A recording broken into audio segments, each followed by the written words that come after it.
ఇటు హెచ్సియు భూముల సెగ ఓయూకు తాకింది. హెచ్సియు భూములను పరిరక్షించాలని ఓయూలో విద్యార్థులు నిరసన వ్యక్తం చేశారు.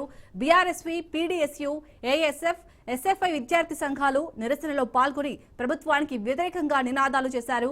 హెచ్సియు భూములు, అక్కడి వన్యప్రాణులను పరిరక్షించాలని డిమాండ్ చేశారు. దీంతో రంగంలోకి దిగిన పోలీసులు విద్యార్థులను అరెస్ట్ చేశారు. కాగా పోలీసుల రాకతో విద్యార్థులకు పోలీసులకు మధ్య తోపులాట చోటు చేసుకుంది.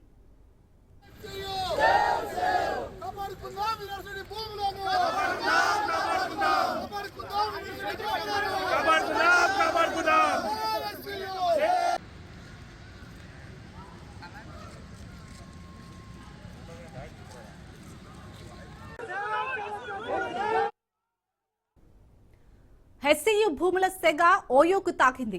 హెచ్సియు భూములను పరిరక్షించాలని ఓయూలో విద్యార్థులు నిరసన వ్యక్తం చేశారు. బీఆర్ఎస్వి, పీడీఎస్యు, ఏఎస్ఎఫ్, ఎస్ఎఫ్ఐ విద్యార్థి సంఘాలు నిరసనలో పాల్గొని ప్రభుత్వానికి వ్యతిరేకంగా నినాదాలు చేశారు. హెచ్సియు భూములు, అక్కడి వన్యప్రాణులను పరిరక్షించాలని డిమాండ్ చేశారు. దీంతో రంగంలోకి దిగిన పోలీసులు విద్యార్థులను అరెస్ట్ చేశారు. కాగా పోలీసుల రాకతో విద్యార్థులకు పోలీసులకు మధ్య తోపులాట చోటు చేసుకుంది. రాష్ట్ర వ్యాప్తంగా అన్ని విశ్వవిద్యాలయాల లోపల హైదరాబాద్ సెంట్రల్ స్ట్రీట్లో విద్యార్థుల మీద జరిగిన దాడికి, అదేవిధంగా అక్కడ భూములను రాష్ట్ర ప్రభుత్వం దౌర్జన్యంగా గుంజుకోవాలి, 400 ఎకరాల భూమిని దౌర్జన్యంగా గుంజుకోవాలని చూస్తున్న ఆ ప్రయత్నానికి ఖచ్చితంగా వ్యతిరేకించిన ఉద్దేశంతో ఇవాళ అన్ని విద్యార్థి సంఘాలు, ఇవాళ బీఆర్ఎస్వి కానీ, ఎస్ఎఫ్ఐ, ఏఎస్ఎఫ్, అదేవిధంగా పీడీఎస్, అదేవిధంగా ఎస్సీ విద్యార్థి సంఘం, ఎస్టీ విద్యార్థి సంఘం, గిరిజన విద్యార్థి సంఘం, అన్ని విద్యార్థి సంఘాల ఆధ్వర్యం లోపల ఇవాళ రాష్ట్ర వ్యాప్తంగా విశ్వవిద్యాలయాల లోపల ఇవాళ నిరసన కార్యక్రమాలు చేపట్టడం జరుగుతూ ఉన్నది.